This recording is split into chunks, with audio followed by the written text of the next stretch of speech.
백성들이 바벨론 포로에서 돌아올 때 강제로 돌아가라고 하지 않았어요. 고레스 왕이 누구든지 가고자 하는 자를 가라고 그랬어요. 여러분 70년 동안 포로 생활을 하면서 나름대로 그곳에서 그들은 어떻게 해요? 자리 잡고 살았다.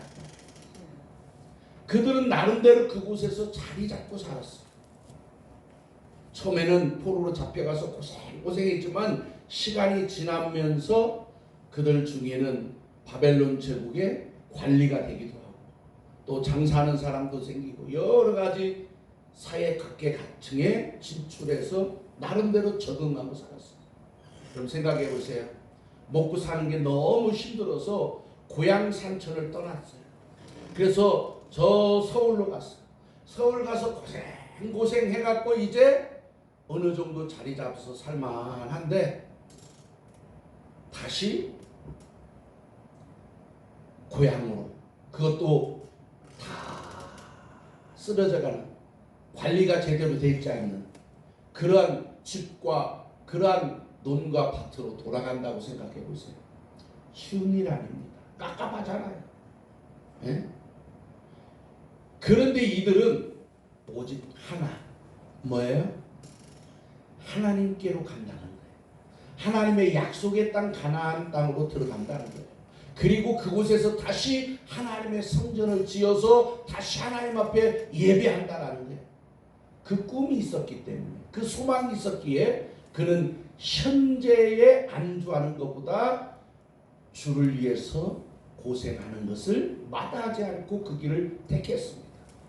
그리고 가서 여러 가지 많은 어려움들, 많은 방해 공작이 있었지만 그 모든 어려움들을 이기고 마침내 성전을 재건했고 그리고 그곳에서 다시 자리 잡고 살았습니다.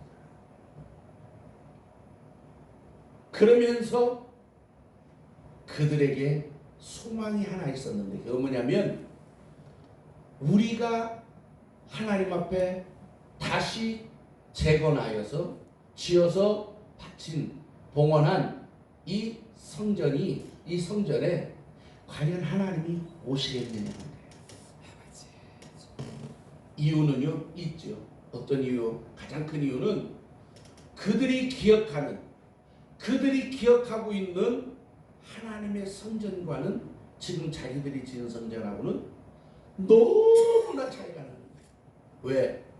다윗이 평생을 들여서 준비하고 솔로몬이 하나님 앞에 지어 바친 그 성전, 그리고 성전 벽은, 외벽은 다 금으로 다 이렇게 칠한 그 성전에 비하면 이건 산에서 큰 나무 배에다가 뚝딱뚝딱 만든 이 성전이다 보니까 너무 어떻게 초라해 보입니다. 지을 때는 몰랐어. 왜? 지을 때는 뭐가 우리 하나님의 성전, 야 우리도 다시 이제 하나님 앞에 제사 드릴 수 있어. 다시 하나님을 찬양할 수 있어. 하나님을 예배할 수 있어. 그 생각에 그냥 부풀어 있으니까 그냥 나무면 어떠랴? 이? 나무로 지어서 바치면 어떠랴? 벽돌이면 어떠랴? 그런데 막상 지어놓고 시간이 흐르면서 보니까 어때요? 초라해요. 그러니까 하나님이 과연 이 성전에 임하겠냐? 내가 하나님이라도, 우리가 하나님이라도 그런 솔로몬 같은 성전에 임하지 이런 스룹바벨 성전에 과연 임하겠냐? 자, 생각이 여기에 다다르니까 어떤 생각이 되냐면 이제 주변을 보는 거야. 주변을 보니까 우리보다 이방인들이 더 잘 사는 거예요. 그러니까 하는 말이 오늘 2장 17절의 말씀처럼 하나님께서는 모든 악을 행하는 자들을 하나님 눈에 더 좋게 보이고 그에게 기쁨이 된다. 하나님은 저 사람들을 더 사랑하는 거야. 저들이 더 하나님의 복을 받는 것 같아. 뒤집어 얘기하면 이거예요. 믿어봐야 별 수 없다. 이렇게 입술로 범죄하는 거예요. 그렇게 입술로 범죄. 이들은 성전 제거를 하고 지난 100년 정도의 시간 동안에 나름대로의 공로의식이 있었어요. 우리가 누구냐? 그 바벨론의 그 삶의 터전을 다 버리고 올라온 자들 아니에요. 우리가 누구냐? 고생해서 성전 재건하고 다시 예루살렘 성을 재건한 자들 아니에요. 이만하면 하나님 우리에게 복을 주시고도 남겠지. 그런 공로의식에 사로잡혀 있었는데 현실을 보면서 주변을 살펴보니까 꼭 그런 것만 같지 않아요. 오히려 안 믿는 자들이 더 행복해 보이고 더 잘 사는 것 같아요. 그래서 지금 2장 17절에 하나님을 원망하고 있는 거예요.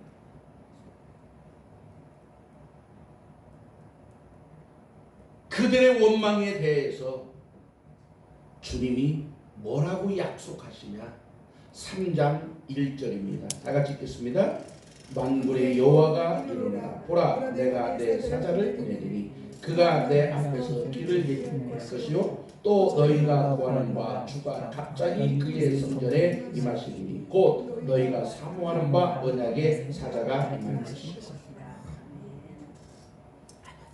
과연 하나님이 여기 임하시겠냐? 하나님이 함께하겠냐? 그러한 그들에게 주님이 약속하는 거예요. 예수님 오기 전에 사람들의 마음을 아버지에게로 돌리는 주의 길을 예비하는 사자가 있을 것이고, 그런 다음에 생각지 못한 때에 누가? 언약의 사자. 이 언약의 사자가 누구예요? 이사야 63장 9절에 보니까 바로 메시아 예수 그리스도. 주님이 뭐라고 약속하냐면 너희 눈에는 이렇게 초라하게 보이냐? 그런데 그 초라한 성전에 누가 오시겠다는 거예요? 메시아 하나님이 오시겠다는 거예요. 여러분, 이보다 더 큰 영광이 어디 있어요? 능력 있는 목사님, 정말 유명하고 정말 아주 영권 강한 목사님이 지나가다가 기도하다 감동받았다고 우리 집에 축복기도 해주고 한다고 해도 만해도 영광인데, 메시아이신 예수님이 이 초라한 성전에 오신다는 거예요. 그런데 그가 오시는 것은 그냥 성전을 그래 내가 왔다 가주마 그렇게 마음이 쓰였어? 그렇게 마음이 안 됐어? 그럼 내가 한번 가주지, 이런 게 아니라 그분이 오시는데 그분이 어떤 분으로 오시냐면 언약의 사자로 오신다는 거예요. 이 언약이 어떤 언약입니까? 너희를 죄와 사망의 법에서 건져내시, 저 영원한 천국으로 인도하실 메시아가 오신다. 그냥 성전을 방문하러 오는 게 아니라 우리를 구원하시기 위해서 오신다. 따라서 3장 1절 말씀은 이미 2000년 전에 세례 요한과 예수 그리스도의 초림으로 말미암아 어떻게 해요? 하나님이 완성하신 말씀이에요. 우리는 이미 알고 있지만 말라기 시대에는 지금 성경책으로 보면 말라기 다음이 뭐예요? 마태복음이니까 바로 넘어가는 것 같지만 성경은 연대순으로 이렇게 편집한 게 아니거든요. 그래서 말라기가 사실 구약의 마지막 책이 아니에요. 다시 말하면 말라기에서 마태복음까지는 500년이라는 세월이 지난다. 그래서 소위 얘기는 신구약 중간사라고 하는 그 시기가 있다는 거죠.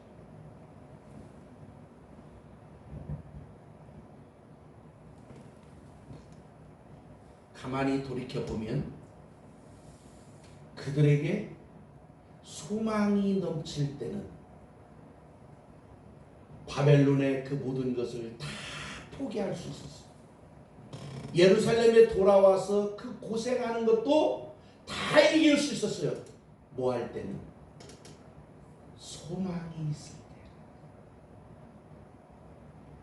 그런데 믿음이 약해지고 하나님에 대한 신뢰가 떨어지니까 그 소망이 약해지고 그 소망이 없어지니까 예수 믿는 것이 헛돼 보이는 거예요. 세상 사람들이 더 지혜롭고 행복해 보여요. 그래서 지금 하나님 앞에 2장 17절에 원망을 하고 있는 거예요. 그러한 그들에게 주님이 약속하십니다. 주님이 약속하십니다. 그래서 말라기는 회복이라고 하는 그런 주제로 보면 1장서부터 4장까지가 쫙 연결된다고 그랬죠. 첫 번째 메시지가 뭐였어요? 심령이 회복되어야 한다. 두 번째, 예배가 회복되어야 된다. 세 번째, 가정이 회복되고 바로 서야 한다. 오늘은 네 번째, 우리의 주 안에서의 소망, 꿈, 비전이 회복되어야 한다. 아멘. 그것이 회복돼야만 우리 앞에 어떠한 일이 닥친다 해도 이겨내볼 수 있어요. 아멘. 여러분 성경에 보니까 야곱이가 라헬을 얼마나 사랑했는지 외삼촌 나반 밑에서 그 라헬을 아내로 얻기 위해서 7년 동안 사실 종살이 한 거잖아요. 말이 조카지 종살이 했잖아요.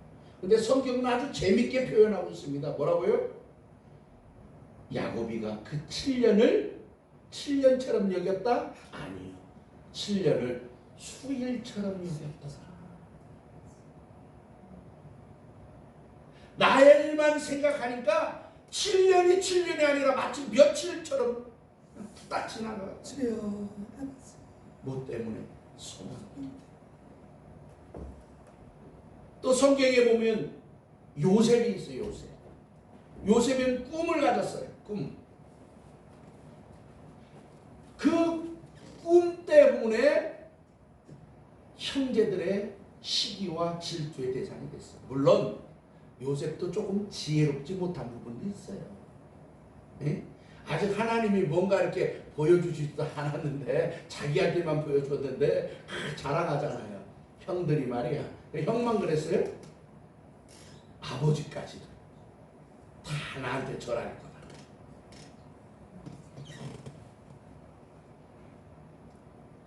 형들의 입장에서 보면 눈꼴 셔서 못 보는 거예요. 그것도 한 어머니 뱃속에서 태어난 형제들도 그런데 저 엄마가 4명이 엄마가 4명. 네? 무슨 말인지 알겠어요? 요셉의 친엄마가 있고 요셉이 어머니로 불러줘야 될 이모이면서 큰엄마, 그 다음에 작은 엄마들이 있잖아.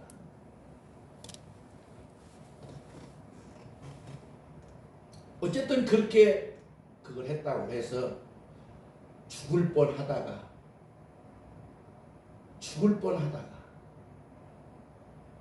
그가 유다의 말에 의하여서 죽이지 않고 아라비아 상인들에게 어떻게 팔았잖아요. 여러분 잘 생각해야 돼요. 성경은 팔았다고 표현하고 있어요. 그러면 요셉이가 그 장사하는 사람들 집에 그냥 일꾼으로 이렇게 보낸 게 아니에요. 노예예요. 상인들에게 있어서는 요셉은 인간이 아니옵니다. 재산이야. 그러니까 그 상인들이 애굽에 내려가서 요셉을 또 누구한테 팔아요? 시대장 보디발에게. 시대장은 오늘날 말하면 대통령 경호실장, 경호처장, 경호하는 모든 총책인 거예요. 그래서 우리가 성경에 보면 보디발의 집에 뭐가 있었어요? 감옥이 있었잖아요. 그러니까 보디발이 어디에 살았냐면 개인주택에 사는 게 아니라 공간에 사는 거예요. 공간. 장관, 공관, 경찰서장, 공관, 관사라고도 하지요. 공간에 살았어요. 그 공간 안에는 감옥도 있었어요. 그런데 그 시대장 집 안에 있는 감옥에는 잡범들이 들어가는 그런 감옥이 아니에요. 술 먹고 싸우고 뭐 도적질 그런 사람들이 들어가는 감옥이 아니라 이 시대장의 감옥에는 왕에게 대한 큰 반역, 어쩌면 사형당해야 되거나 아니면 죽을 때까지, 우리 식으로 얘기하면 무기징역이죠. 그런 감옥이 어디예요? 그런 감옥이 시대장 뜻 안에 있는 감옥이에요. 자, 그곳에서 열심히 일한 대가로 가정 총무로 인정받았어. 그런데 보디발의 아내의 유혹을 뿌리쳤다라는 그것 때문에 누명을 써서 그 옥에 갇혔어요. 근데 애굽의 역사를 읽어보면 너무 놀라워요. 뭐가 놀랐냐면요, 왕한테 불순종하거나 뭔가 왕의 권위에 도전하는 그런 사형수나 무기징역감 사람들은 누가 잡냐면 시대장이 체포하는 거예요. 이해했죠? 가두기는 시대장이 가둬. 그러나 그 감옥에서 꺼내주든지 그 감옥에서 죽게 내비두든지 아니면 그 감옥에 있는 동안에 사형 선고는 누가 명령하냐면 바로 애국왕 바로가 하는 거예요. 그리고 지금 보디발의 화가 머리 끝까지 오른 거예요. 그래서 집어넣은 거예요. 화가 나서 집어넣는데 보디발이 시간이 지난 다음에 그래도 내가 알기로는 요셉은 그런 사람이 아니에요. 좀 풀어줘야지. 못 풀어줍니다. 국법으로. 넣는 건 내 맘이야. 왜? 내 직책이 그런 거 하는 거니까. 빼는 것은 바로의 명령이 있어야만 될 수 있어요.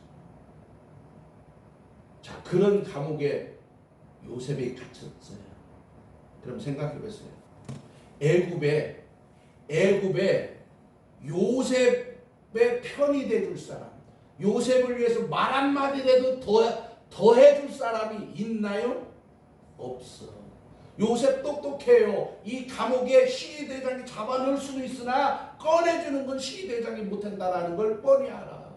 그러면 여러분이 요셉이라고 생각해요.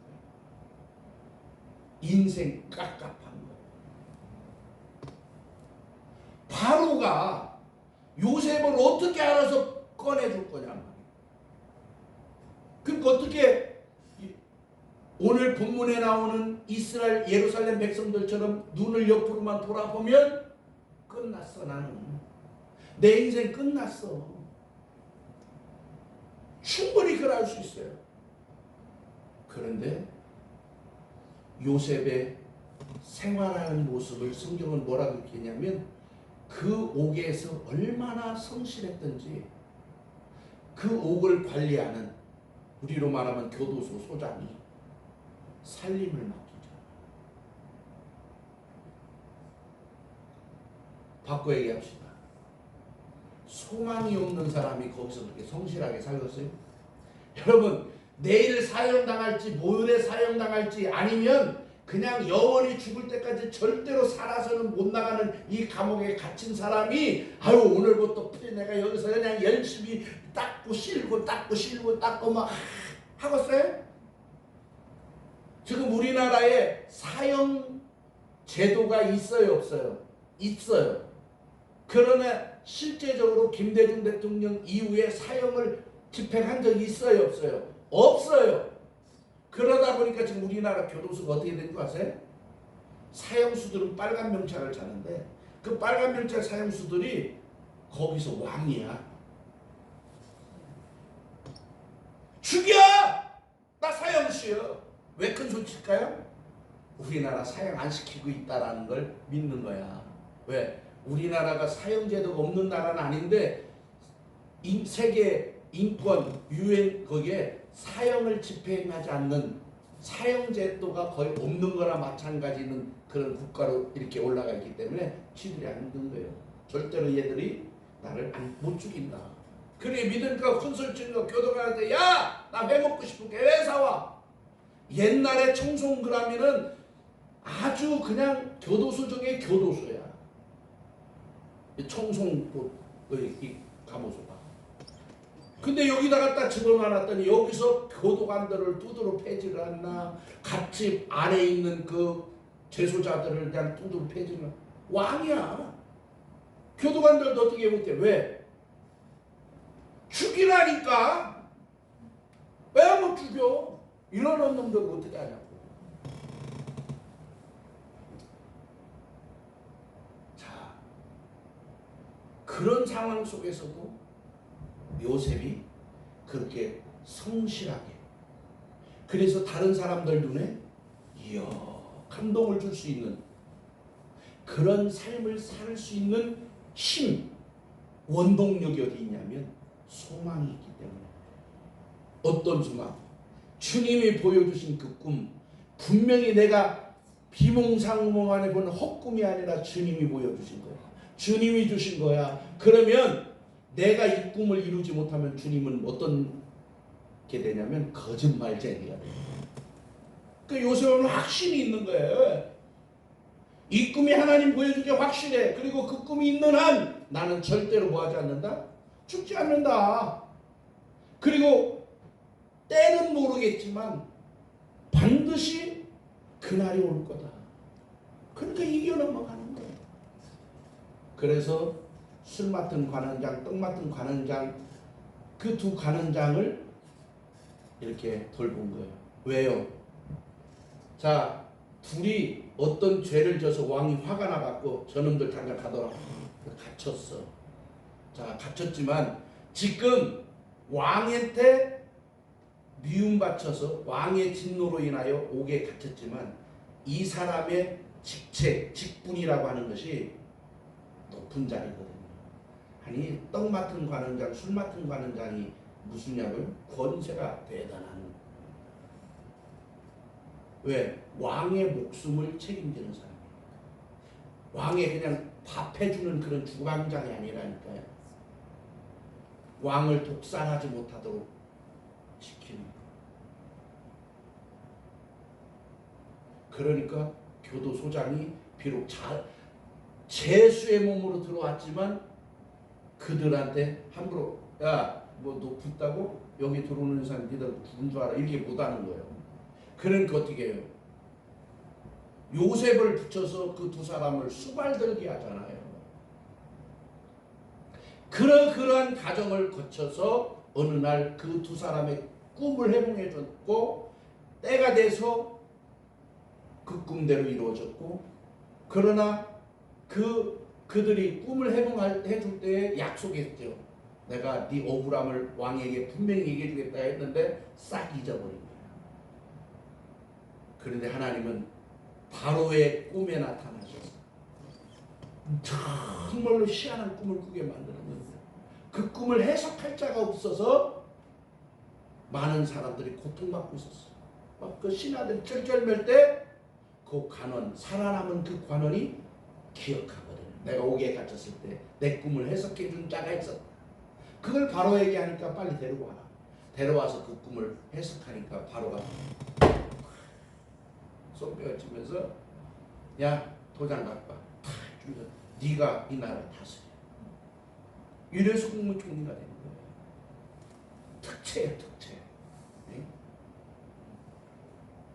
요셉이 그 모든 걸 이겨 넘어갈 수 있었던 그 원동력은 뭐냐면 물론 믿음, 신앙 그렇지만 그걸 좀 더 구체적으로 들어가 보면 소망이 있었기 때문이었습니다. 그래서 성경도 이렇게 얘기해요. 꿈이 없는 백성은 말한다. 근데 오늘 말라기의 이스라엘 백성, 예루살렘 백성들은 지금 어떤 상태냐면 꿈이 있어요, 없어요? 꿈이 없어.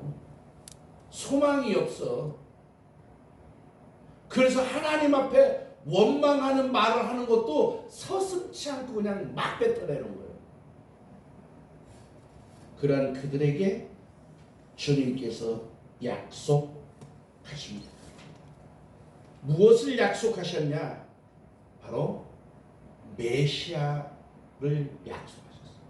예수 그리스도가 오시는 것을 약속하셨어요. 그런데 성경은 우리에게 뭐라고 이야기하냐면 2절 3절 그 메시아가 오셔서 하시는 일, 다시 말하면 메시아의 사역에 대해서 이야기하고 있어요. 2절 보겠습니다. 3장 2절 그가 임하시는 날을 누가 능히 당하며 그가 나타나실 때 누가 능히 서리요. 그는 금을 연단하는 자의 불과 표백하는 자의 잿물과 같을 것이라. 그가 은을 연단하여 깨끗하게 하는 자같이 앉아서 레위 자손을 깨끗하게 하되 금, 은 같이 그들을 연단하니니 그들이 공의로운 제물을 나 여호와께 바칠 것이다. 주님이 오시는 것은 뭐냐면 이스라엘이 바라는 그 메시아의 임재는 메시아가 오셔서 우리에게 복을 주시고 다른 사람보다 다른 이방인들보다 더 힘있고 능력있고 부자되게 하는 그걸 기다렸는데 주님은 내가 가기는 가는데 너에게 세상 사람들처럼 금, 은, 보화를 주기 위해서 가는 게 아니라 너희를 하나님의 자녀답게 하나님의 백성답게 새롭게 변화시키기 위해서 간다라고 약속하는 거예요. 그 말은 뒤집어 이야기하면 무슨 이야기를 하고 있냐면 역사적으로 보면 지금 이 말라기서로부터 실제 예수님의 초림 때까지는 약 500년이라는 세월이 있다고 했잖아요. 그죠?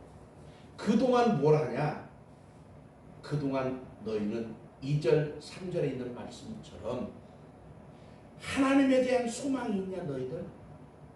주님 안에서 거룩한 꿈이 있냐? 꿈이 있냐? 그러면 그 꿈을 향해서 달려나가. 그런데 그 꿈을 향해서 달려나가려면 뭐 해야 돼요? 꿈만 있어서는 안 된다는 거지. 뭐가 있어야 돼요? 그릇이 준비돼야지. 주여 서울대 가게 해주시오.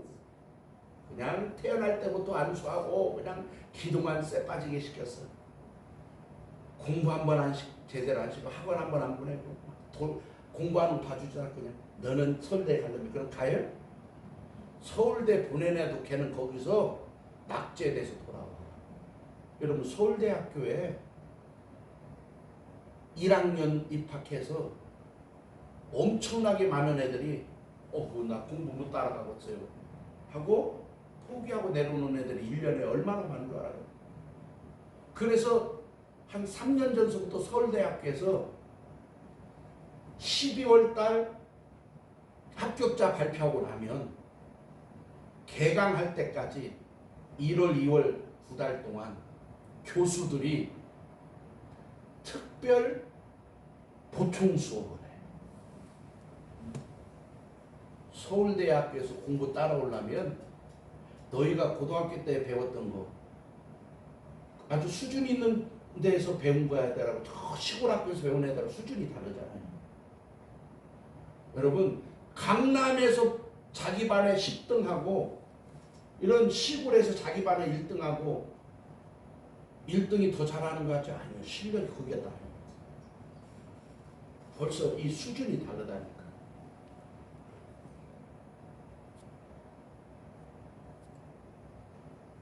그래서 옛날에는 개천에서 용이 났지만 요즘은 날 수가 없어요.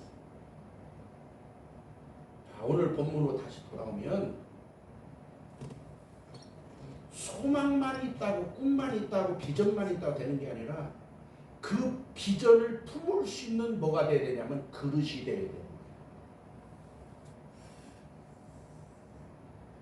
그 그릇을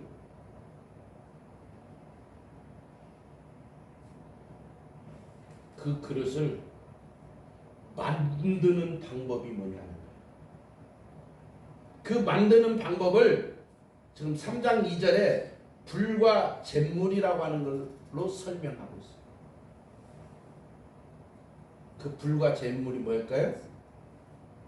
금을 금되게, 은을 은되게. 여러분 산에서 캤다고 바로 금이 아니요. 금 성분이 있을 뿐이지. 그걸 불과 잿물에 단련시켜야만이, 그 과정을 다 거쳐야만이 우리가 알고 있는 바로 그 금을 만들 수 있는 거예요. 다시 말하면 하나님은 그 소망을 갖고 있으면, 꿈을 갖고 있으면 그 꿈을 이룰 수 있는 그릇이 되게 하기 위해서 우리를 하나님이 뭐 하신다고요? 연단하신다. 연단. 하나님께서는 시련과 고난을 통해서 성숙한 하나님의 사람, 그 꿈을 담을 수 있는, 그 꿈을 이룰 수 있는 뭐를 만드신대요? 그릇을 만드신다는 거예요. 그래서 야고보서 1장 2절로 4절에 성경은 뭐라고 이야기하냐면, 시련은 인내는 부족함이 없게 하는 수준으로, 그러한 자격 있는 자로 우리를 만든다고 합니다. 그래서 야고보서에서 1장 2절에 뭐래요? 성도들아, 너희가 환난을 만나거든 슬퍼하라. 노 환난을 만나거든, 연단을 만나거든 온전히 기쁘게 여기라. 환난이 기쁜 사람 없어요. 남자들끼리 모이면 어쩌고저쩌고 하다 보면 꼭 나오는 얘기 중에 하나가 군대 얘기예요. 나도 마찬가지. 우리 아이들이나 우리 사모가 뭐라고 하냐면, 야, 군인들은 그보다 더한 것도 참어. 그래서 우리 식구는 아들, 딸, 마누라까지 나한테 다시 군대 가게 해달라고 기도하고 있어. 제1대야. 그렇게 해주면 다시 1대야. 근데 내가 그랬지, 나도 그러고 싶은데 군대에서 안 받아줘. 이유가 나이가 안 됐고, 지금 이제 제가 한 3년 전에 허리 수술해갖고 마비가, 다리 마비가 와서 지금, 그래서 제가 웬만하면 신발 안 신는 게 뭐냐면, 한쪽 발이 감각이 없어서 내가 신발을 신고 가리고 보니까 좀만 부딪히면 그냥 넘어가 버려. 그래서 안 신는데. 그래서 신발을 이렇게 이걸 신을 때도 요건 감각에서 신는데 이건 한 번에 못 신어 이게. 그래 어디냐면 이런 데 가갖고 이렇게 신는 거야. 그리고 여기도 밟을 때도 감각이 전혀 없는 건 아닌데, 수술을 해서 이제 마비가 안 되게 했기 때문에 했는데, 나 주일날 예배드리고 성도들 잘 가세요 그랬는데, 아우, 우리 교회가 2층인데 2층에서 하다가 계단 내려가서 이렇게 하다가 내려가다가 굴러 떨어졌어 내가. 왜요? 이렇게 밟았는데, 여기는 감각에서 밟았는데 이쪽은 감각이 둔하니까 밟은 줄 알고 옮겼는데 이게 이렇게 된 상태예요. 여기를 밟은 게 아니라 여기 이렇게 된 상태가 굴러 떨어졌어. 다행히 우리 성도들이 안 봐서 다행이지. 그 무릎 까졌어 여기. 네? 그랬더니 우리 사모가, 아니 77밖에 지금 몇 살이 또 넘어져요. 내가 속으로, 너도 나같이 대봐. 그러면 안 넘어져. 누가 넘어지고 싶어서 이 나이에 넘어져요? 아니, 무슨 이 나이냐고요? 제가 몇 살로 보여요? 젊어 보여요, 그런데. 저 내일 모레는 이제 한갑이에요. 저 몇 살 같아요? 저 58이에요. 그러니까 나라에서 바꿨어요. 58짜리를 제대시키지? 건강전조인데? 그래서 내가 그랬어. 그렇게 원하거들랑 군목으로 가게 해달라 해라. 나 차라리 군목 가서 하겠다. 아버지. 아무리 군대 추억을 얘기해도 다시 군대 가라면 할렐루야하고 갈 사람은 거의 없다니까요. 왜? 그 군인이 되는 과정, 그리고 그 군인으로서 자기 임무를 숙달되기까지 받았던 훈련이 지옥 같거든요. 네? 지금 우리 아들이 지난 목요일 날 논산올려서 훈련 마치고 이제 집에 와 있어. 공이 떨어져가. 그래서 지금 월요일부터 지금 저기 장애인 센터 거기 출근하고 있어. 나 거기 앞에 서 있는데 이제 퇴소 시간 나 부모들이 오라고 그래서 갔는데 내 옆에 연대장이 있었어. 발동 3개가.